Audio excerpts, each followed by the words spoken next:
უამრავ ცხოველს აქვს გარკვეული რეპუტაცია, როგორც სახიფათო, მაგრამ მხოლოდ ერთს შეუძლია იმეფოს, როგორც ყველაზე საშიში. ან უფრო კონკრეტულად რომ ვთქვათ, რომელიც ცხოველი კლავს ყველაზე მეტ ადამიანს. ჰოლივუდურ ფილმებში ნაჩვენებია, რომ ესენი არიან ყველაზე მკაცრი ცხოველები, როგორიცაა ლომები და ნიანგები, რომელსაც უნდა ვუფრთხილდეთ. თუმცა ბევრი ცხოველი გაცილებით ნაკლებად სასიკვდილოა. მიდე თქვენ მოილოდით. გასაკვირია, რომ დედამიწაზე ყველაზე მომაკვდინებელი არსებები ხშირად ბევრად უფრო პატარაა და უფრო ხშირად კლავენ ადამიანებს, შხამისა და სხვა საშუალებებით და არა ბრტყელი კბილებით. ამ ვიდეოში მოგიყვებით 10 ყველაზე სახიფათო ცხოველზე მსოფლიოში და გეტყვით თუ სად ბინადრობენ ისინი. ჰიპოპოტამი შესაძლოა გიგანტურ, ჭურჭყიან ნივთებს ჰგავდეს, მაგრამ ისინი ხშირად განიხილება აფრიკის ყველაზე საშიშ ძუძუმწოვრებად. ისინი ტერიტორიულები არიან. არაპროგნოზირებადი და შეიარაღებულნი არიან ერთი პირით ბასრი კბილებით და საკმარისად ძლიერი, რომ მომაკვდინებელი ზიანი მიეყენონ. თუ მათ ტერიტორიას ხელყოფს, იქნება ეს ნიანგი, სხვა ჰიპოპოტამი თუ ტურისტებით სავსე ნავი, ისინი აგრესიულად დაიცავენ თავიანთ სივრცეს. ჰიპოპოტამების თავდასხმისას ისინი მას აკეთებენ კბილებით, რომელთა სიგრძე თითქმის 2 ფუტია, კვადრატული ინჩზე 2000 ფუნტის ზეწოლით. თითქოს ეს არ იყო საკმარისი მიზეზი, რომ აარიდონ თავი. ჰიპოპოტამების ოფლი არის წითელი ფერის, რომელიც სისხლს ჰგავს, რაც უზრუნველყოფს პლანეტის ყველაზე მეტ მეტალის ცხოველის ტიტულს.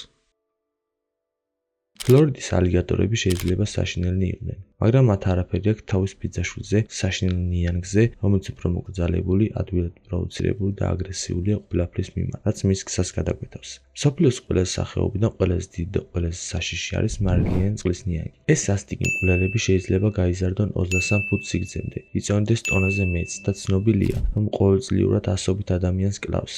ნიანგები მთლიანობაში პასუხისმგებელნი არიან ყოველწლიურად უფრო მეტ ადამიანთა სიკვდილზე, ვიდრე ზვიგენი.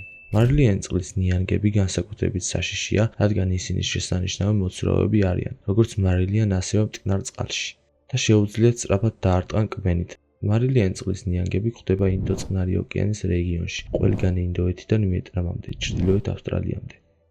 ხშირად მიჩნეულია მსოფლიოში ყველაზე სახიფათო ბუზად ცეცებუზი, მწერის პატარა ლაქა, რომლის ზომები 8-დან 17 მმ-მდე, ან დაახლოებით იგივე ზომის, როგორც საშუალო შინაური ბუზი. ჩვეულებრივ გვხვდება სუბსაჰარის აფრიკაში. მიუხედავად იმისა, რომ ბუზები თავად არიან საზღარის ისწავლები, რომლებიც ჩვეულებრივ იკვებებიან დღის პიკის თბილ საათებში, მათი ნამდვილი შიში მდგომარეობს პროტოზულ პარაზიტებში, რომლებსაც ისინი ავრცელებენ, რომლებიც ცნობილია როგორც ტრიპანოსომები. ეს მიკროსკოპული პათოგენები არის აფრიკული ძილის ავადმყოფობის გამომწვევი დაავადება, რომელიც ხასიათდება ნერვოლოგიური და მენინგოენცეფალიტური სიმპტომებით, მათ შორის ქცევის ცვლილებები, ცუდი კოორდინაცია, ისევე როგორც ძილის ციკლების დარღვევა, რაც ამ დაავადებას თავის სახელს ანიჭებს. თუ მკურნალობა არ მოხდა, მდგომარეობა შეიძლება ფატალური იყოს. მიუხედავად იმისა, რომ არ არსებობს ვაქცინები ან მედიკამენტები ინფექციის თავიდან ასაცილებლად, დაცვის მეთოდები მოიცავს ნეიტრალური ფერის ტანსაცმლის ტარებას. ცეცე ბუზს იზიდავს ნათელი და მუქი ფერები, განსაკუთრებით ლურჯი.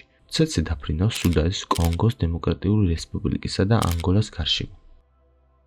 შიდა ტაიპანის გველები, რომლებსაც აბორიგენი ავსტრალიელები ეძახიან ტანდარაბილას, თავშეკავებული, მორჩილი გველები არიან. სავარაუდოდ აგრესიული ადამიანებთან უმიზესოდ. ცუდი ამბავი ის არის, რომ როდესაც ადამიანები იპარებიან შიდა ტაიპანებში და ცდილობენ მათ გაუმკლავდნენ, ისინი კარგად არიან აღჭურვილნი საკუთარი თავის დასაცავად. მის შხამი პლანეტის ნებისმიერ გველზე ყველაზე ტოქსიკურად ითვლება.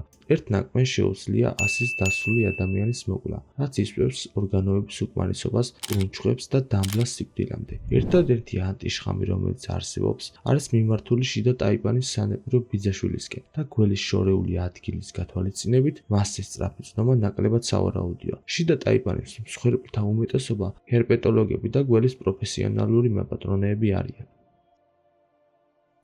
კონცხის კამეჩი, რომელთა რიცხვი ველურ ბუნებაში დაახლოებით 900.000-ია, შედარებით რბილი სახეობაა. როცა მარტო რჩებიან, ურჩევნიათ იმოგზაურონ მასიური ნახირებით, რადგან ძოვდებიან დიდ ადრე და გვიან შუა დღისას, ან იკრიბებიან სარწყავი ხვრელების გარშემო. თუმცა თუ ინდივიდს ან მის ხბოს ემუქრებიან ან დაჭრიან, ისინი ხდებიან მათი მეტსახელის განსახიერება, შავი სიკვდილი. გავრცელებული ინფორმაციით, პასუხისმგებელნი არიან აფრიკის კონტინენტზე უფრო მეტი მონადირის მოკვლაზე, ვიდრე ნებისმიერ სხვა არსებაზე. ეს ბეჰემოთი, რომელთა სიმაღლე შეიძლება მიაღწიოს 6 ფუნტს და იწონიდეს დაახლოებით ტონას და მათ შეუძლიათ საათში 35 მილი სიჩქარით სირბილი. ცნობილია, რომ ისინი აგრძელებენ შეტევას ტრავმის დროს და ასევე მოძრავ მანქანაზე თავდასხმას. ისინი ბინადრობენ სუბსაჰარის აფრიკაში და კენიაში.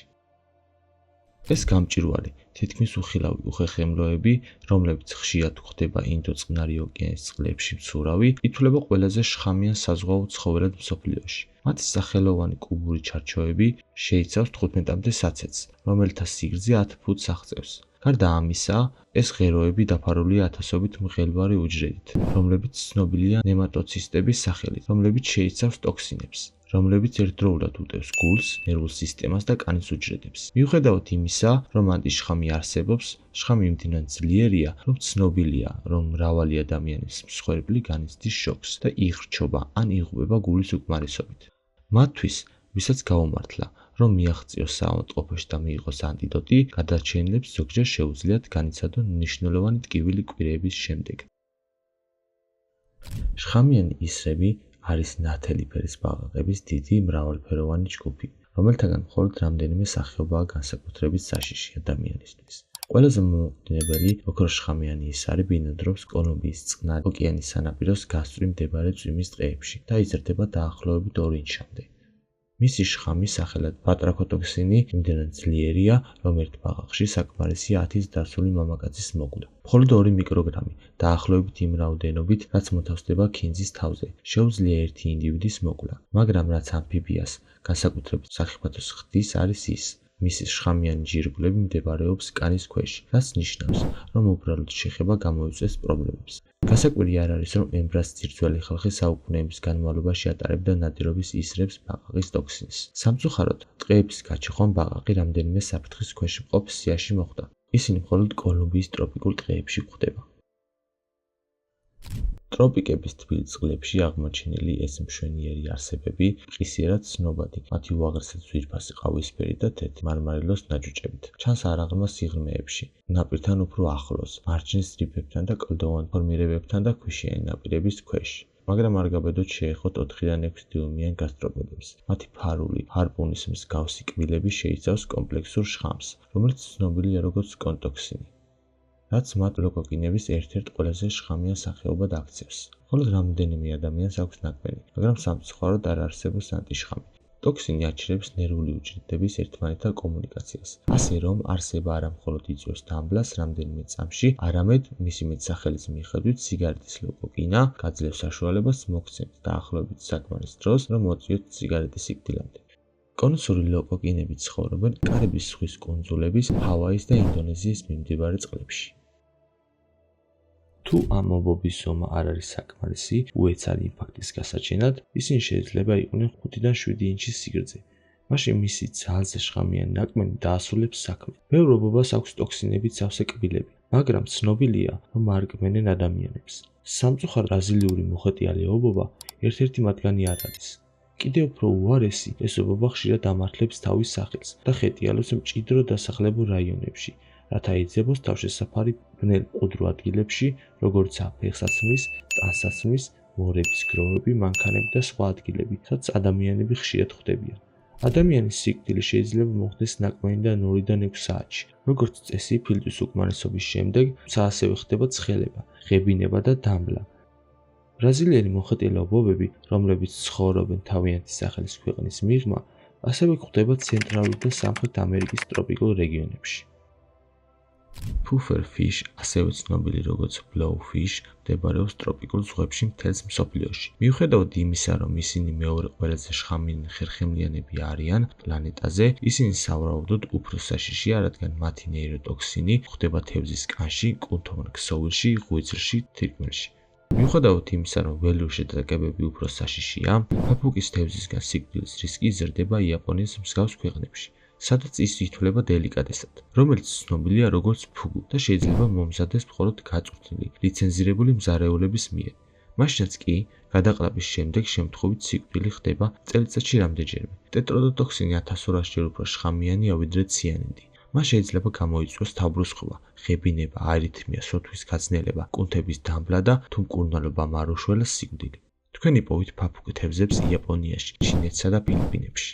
ამით ეს ვიდეო დასრულდა. გთხოვთ გამოიწეროთ არხი, დაალაიქოთ ვიდეო, გაუზიაროთ მეგობრებს და დაწერთ კომენტარებში თუ როგორ მოგიწონათ ეს ვიდეო და რას იხილავდით შემდეგ.